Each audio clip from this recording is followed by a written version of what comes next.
Ladies and gentlemen, welcome to Africa Talk to Me, where we discuss issues about Africans from Cape to Cairo, and equally more important, the diaspora. Today I've got Mr. Clyde Sharady from DRC, who is also the chairperson of the African Professionals of Australia, APA, in Victoria. Welcome, Mr. Sharady. Thank you very much, Katia. Yeah. Okay, for a start, what is APA? Well, APA is short for African Professionals of Australia. Essentially, it's a platform designed to bring professionals of African background together. Yeah.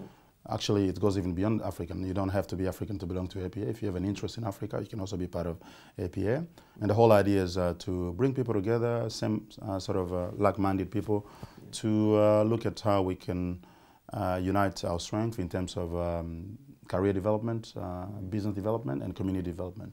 So those are the sort of three things we focus on, and that's what it's all about. Can you give us a brief overview of the how did it start? What is APA in general? Well, APA started last year. We just celebrated 10th year anniversary. Yeah, it's been ongoing for quite a while. It started in WA. Traditionally, there's been a lot more African professionals in WA and then everywhere else because of the mining industry. Yeah. So a gentleman by the name of Tommy started the idea with a few friends, and then developed. He went to New South Wales, Victoria. So we about 5 capital cities in Australia, and the focus is all the same, and we're trying to bring a lot more Africans together because we got a lot of skills, we got a lot of connections, we got some resources. If we put it all together, then we may be in a position to help ourselves even better and help our communities both here and in Africa. Well, when did you join? When did you start? Well, I originally, in Victoria, the APA was launched in 2013. Okay. So I joined then just as a member, but I wasn't involved much because I was quite busy with everything else I was doing. And then in 2015, the then President Aaron Mashano had to go, leave Australia, and was trying to find somebody to help with the organization. I was quite busy. There was nobody that said, okay, I'll take over, but I won't be able to do much until I get more time. And eventually, it took me about a year or two. I did have a bit more time last year, and decided to relaunch the organization. And we've been now doing quite a few meetings and events, and we've got a few things we're planning to do, and we want to be able to launch. So I've been a member of APA pretty much since I started in Victoria here in 2013. I know you've briefly touched on it. What should we say, and in brief, the objective of the organization? Well, yeah, the objective of the organization is essentially bringing African professionals together to help develop their career, to explore and work together on business opportunities, as well as contribute to the development of the communities. Because look at how we looked at us Africans in the Western world. The image of the African person is still quite low in this image because the West only capture the negative side of us. So when you look at that, we can either complain or we can say, let's come together and do something. And those of us who have professional backgrounds are in the best position to try to do something about it. So, but in order for us to be to do that the best way, we ought to make sure that we first develop ourselves. We have the skills and the resources, and then the commitment to trying to do something. So APA brings people of that sort of mindset together. Say, hey, we can help ourselves in our own career development. We can also see how we can, do what I call economic empowerment, because that's very important. Economic empowerment both on a career level as well as on business level, and then obviously contribute to the community. Africa needs us. Our community here needs us. Let's see how we can work together to make that happen. Well, when you say professionals, are there any specific groups of people you look at, or can you define professionals? Yeah, absolutely. Well, we have a very relaxed type of definition for professional. We're not just targeting white collar worker. Pretty much anyone who's holding a job for which they've had to do some sort of training, qualifies in that. So the only condition is that you're doing something for which you've had some sort of training, and that's your occupation for at least 2 or 3 days a week. And that so whether we're talking about how do I put it? A mechanic repairing cars, small garage locally. They are professional. A footballer playing football as a professional. A white collar person like you may be an accountant, a doctor, whatever. As long as you've done some sort of training and you hold your occupation with quite a bit of seriousness and esteem, you qualify. Nowadays in Australia, even a cleaner, you got to do some sort of training. So you need to be approved somehow. Absolutely, you got to have a certificate and all that. So would we regard those as professionals? Absolutely.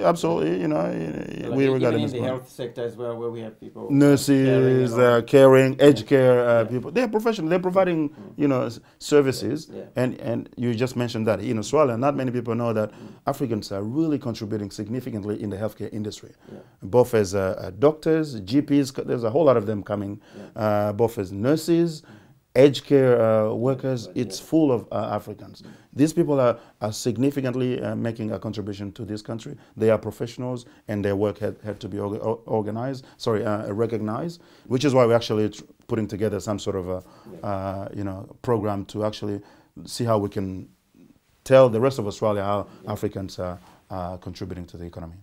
On your targeted market, especially the professionals we're talking about within the African community, would we say they know about you? Would we say they know about this organization? Or what would you? What percentage are we talking about? It's very difficult to say because we've only recently started to look at how we can sort of even identify and put together a directory of African professionals. So that will give us a bit of a number, an idea of on the quantity of professionals we're talking about. I'm estimating, based on my experience in community involvement and media, I think because last census indicated there's about 100,000 Africans in Victoria. So I'm estimating that's a huge number there. That is a huge number. There should be at least around 10 to 15,000 professionals, possibly even 20,000. And recently, what people may not know actually is that there's a lot more African professionals entering Australia than refugees, because the image here has been that Africans coming as refugees, and that the refugee program with the government stopped quite a while ago. Only some humanitarian entrants are coming as part of that, but the bulk of people coming into Australia are professionals, many from your background, Zimbabweans, Nigerians, Kenyans. Many of them come from not Africa, UK, New Zealand, even the US. They come to Australia, they hit the ground running, and they're on very high salary. For example, the Zimbabweans have the highest average mean salary for all skilled migrants entering Australia, which is something that people don't actually know. So I saw a report in one of the press to that effect. Absolutely. Absolutely. Which I think in the mainstream media, it's not there. It's not there. It's not there. They just think of Africans as these little kids doing a lot of trouble here and there. But of all skilled migrants entering Australia, Zimbabweans have the highest salary. That means they come here big, they hit the ground, they've got good jobs, and they're making huge contribution to Australia. The Nigerians have the highest number of PhD holders in Australia. All communities combined. These are things that people don't know. So we ought to be able to tell them in the best way to promote how we're contributing to this community. You mentioned about the directory, professionals directory. Can you share with? Well, the idea for the professional directory has actually been ongoing for a while. I even started that on my own when doing media. I was thinking, obviously, I wanted to be able to speak to people who know what they are talking about when there are issues in the community. So I needed to see how I can connect to the professional and all that. I had a database, but it was kind of not as organized as I wanted to be. And recently there was a project that I started with a couple of friends called Afro Helpline, which is sort of trying to provide some central place for inquiry and contact for African community.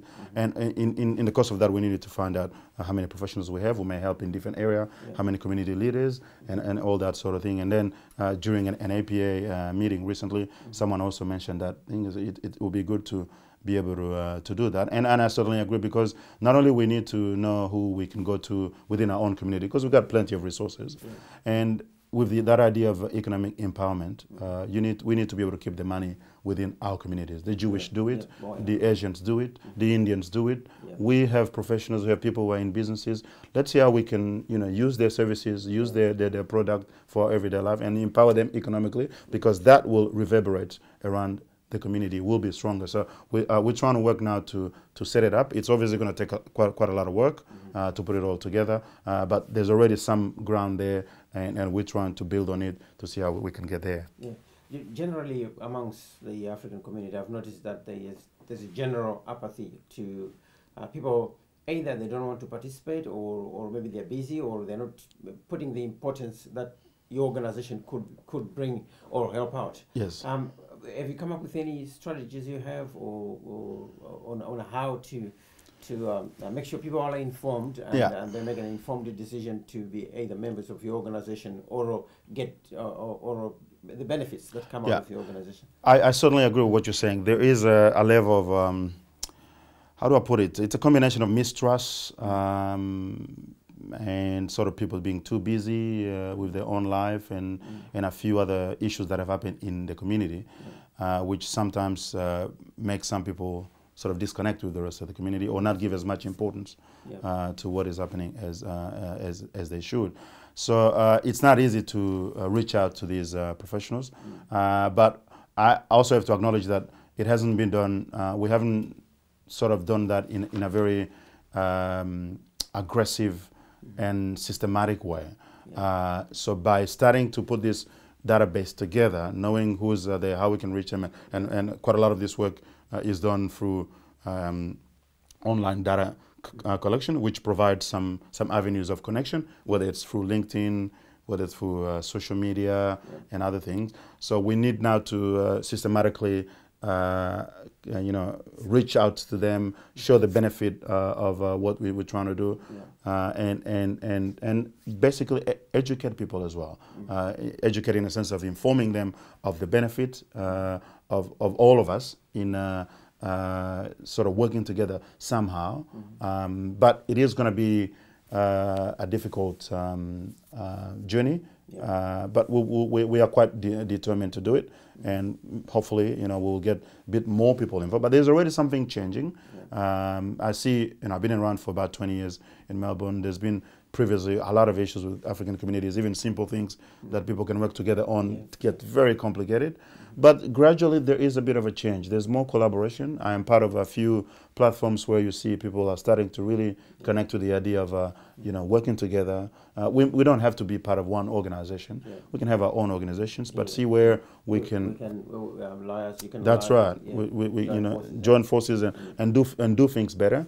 And the opportunity right now is that there is significant interest from the government to help the African communities with the recent announcement launch of the Victorian African Community Plan. That's the first of its kind in the whole of history of the African communities in Australia, where the government, the Victorian government, is investing money, energy and time to help strengthen the African community. I know part of that is coming from the fact that there's been a few trouble kids that have done quite a bit of big issues, but then sometimes crisis brings us to a better situation. Most of the time it does. So that crisis led to this sort of plan being launched. There's close to $10 million that is already kind of being floated. Obviously it's not a whole lot of money. It's a 10-year plan, so there will be more money. The government has recognized that they will need to invest more, and they are apparently preparing a release soon to say how they go about it.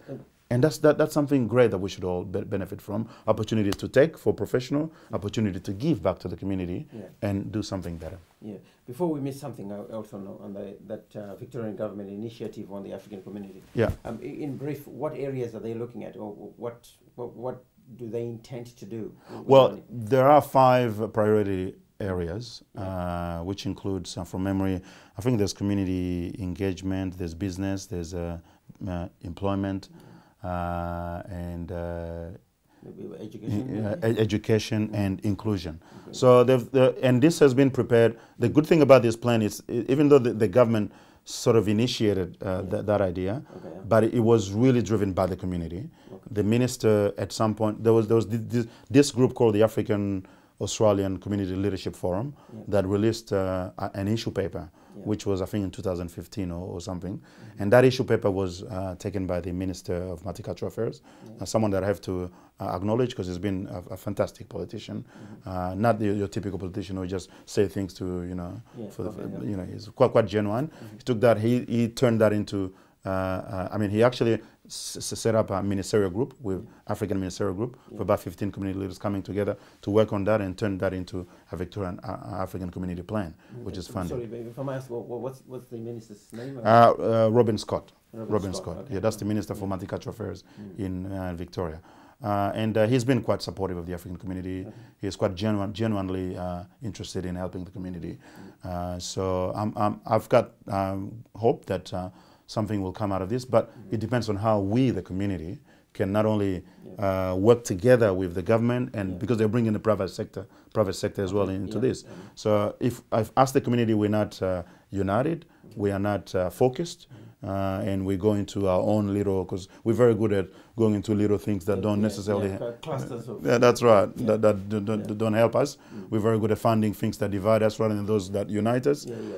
So we should make an effort to work together with ourselves, within ourselves, and with the minister and the private sector to make this plan successful. In every community, there's the future that we talk about, and so we've got the youth that are coming out of universities, graduates and things like that. Have you got a plan? Do you have in your membership the youth, the young Africans that are professionals, or do you have any plans to I certainly understand what you're saying. Well, we, as I said initially, the relaunch of the African Professional of Australia in Victoria has been recent, but and there's still quite a lot of work that needs to be done. But our plan in those three pillars of the organizational focus, the career development, business and community development, we're going to put a lot of focus in each of these three areas. Career development, obviously, we want young professionals to connect with more senior professionals and see how they can help each other to advance. So we do certainly have a focus on, because the youth is the future of any community, and we want people to actually accelerate their career development rather than wait for years and years before you start climbing the socio-economic ladder. There is a way, if you connect with the right people, to know what to do for you to go to that next level. Don't just be satisfied with what you have now, because sometimes many of us tend to you get a good job somewhere, you just settle there, and then I know it's not always easy. Content. That's right. You're not very aspirational or wanting to do more. And I know there are some contexts where the people out there, the Australian society is not always open to Africans and all that sort of thing. But you gotta push in a positive way, where you excel through your work and demonstrate that you're actually ready for that next position before it starts. Contribution. Exactly. To yourself and Australia. That's right. As a whole. So bring people together to focus on how those things can happen. People like yourself have got significant experience in your own field of expertise, so you could certainly mentor younger ones and show what those things that they need to pay attention to move forward, and that's certainly part of the plan. But we're putting all this together, and we will be gradually releasing plans and communicating accordingly. Okay, have you got organizations like mainstream organizations, Australian organizations, companies and all that, conglomerates that you're working with, or that are happy to work with you, or that would be willing to work with you? Yes, certainly. At this stage, we're working in very close collaboration with the Jesus Social Services. This is a not-for-profit organization that is quite respected. In fact, they are running a very successful program called the National Bank African Australian Inclusion Program, which is this program where the National Bank gives 6 months paid opportunity to professionals who've had difficulty getting their foot into the industry, because that's the biggest problem. People have qualifications, both overseas and here, but they're having difficulty getting a foot in the industry. That's right. Now, this bank, and I have to say this has been one of the most successful programs for African communities since I've been here for the last 20 years. They've given a lot of opportunity to Africans, and apparently more than 70–80% of people manage to get a job within the NAB or move on to other national. So, and this program is actually, even the Minister of Multicultural Affairs is starting to help to look into replicating that with other professionals. He's provided funding to the JSS, Georgia Social Services, to help promote that, expand that program. So we are working with them. We actually even use their venue in Richmond, and we are also looking at how we can sign up more organizations, which is why I'm wanting, because there's a lot of things we can do. For example, you know, all the professionals, we can divide them into streams, the engineers, the doctors, and then develop things out of that, because there's quite a lot of things, and all of that, there are organizations that are ready to support. We just need to be forthcoming. We need to have a bit of a plan. People forget that this country, but maybe they don't forget, they know, but they're just very, you know, a little bit, you know, slack or lazy or whatever. But there's a lot of opportunities that you have to make them happen. They won't come to you, or, you know, you take your own initiative. Exactly, take the initiative and go and see how that can be supported. But I would love to follow up with you in future as well to see what progress you've done, what else is happening. You can see you've worked with the banks and it's working, and I would like to encourage everyone within the African community to possibly get in touch. These are the things that we need, because like he has rightfully said, that it is hard for professionals of African descent to get into the mainstream jobs. It's getting to be a little bit difficult. So this effort is being undertaken by APA seems to be working. With NAB, I'm sure you've heard that it's working as well. Before we go, do you have anything else to add? And also, if people want to get in touch with you, where can they find you, or what needs to happen? Would you have anything else to? Well, I suppose what I can say is that we ought to be able to pay a little bit more attention to what I refer to as economic empowerment. There's a lot of talk about empowerment in our community. Most of it's cultural and identity empowerment, which is good. But when you live in a country like Australia, advanced economy, competitive economy, things changing, the job you hold today may no longer be there tomorrow. So you ought to be able to not only know what is happening, be connected to the right people, get the right knowledge, and have be ready to move even before you get moved. So all of that relies on people with a significant level of first, just willingness to be able to work together, and then the skills and experience that we have as members of the African communities, with experience, with education, with skills, we put it together, and we can do a lot more than what we are doing now. And I am very keen on trying to change the image of the African person, which is why I initially started the African Media Australia as a platform to promote a more positive image of the Africans. And I see that really connected with African professionals of Australia, because it's up to us professionals really to change that image with the things that we are doing, both in our everyday sort of life and work life, but also in seeing how each other's strength can be tapped into for us to do more, because together we can definitely do more and bigger. And the continent of Africa relies on the diaspora for its development. That will only significantly happen. I mean, that will only happen and have significant impact if we unite our forces. So my call is to, you know, all the African professionals out there in Victoria and in Melbourne, come and let's get together. We will be actually very more proactive as days go. We will have events that we'll organize. We'll have programs and workshops that we'll organize. We'll have shows that will, you know, online shows to help educate and inform the community. And we want people to be involved. you've got what it takes. Is you just need to make that decision to come and be part of a network that can do a lot more than what one person can do themselves in their own corner. Fragmentation in our community is hurting us. It's okay for every one of us to be their own person and do their own thing, but we also need to be able to bring things together, bring people together, and do more together. That's the biggest challenge for us, because it's not about intelligence or skills. We have all of that. What we're missing is how to put it together. Team spirit. To make it work. Absolutely. And we ought, the other thing is content. A lot of us complain about a whole lot of things in a variety of areas, but we're not providing enough content to say exactly what is happening. So things like this, your show, what I've been doing, and I know there are a lot more people out there.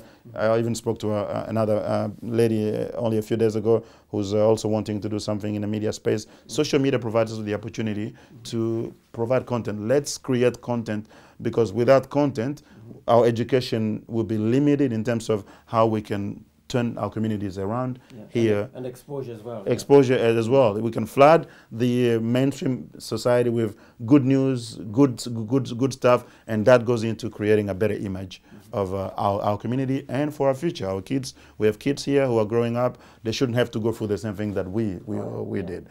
But they will do that if we don't do anything. So it's up to us to do it. Okay.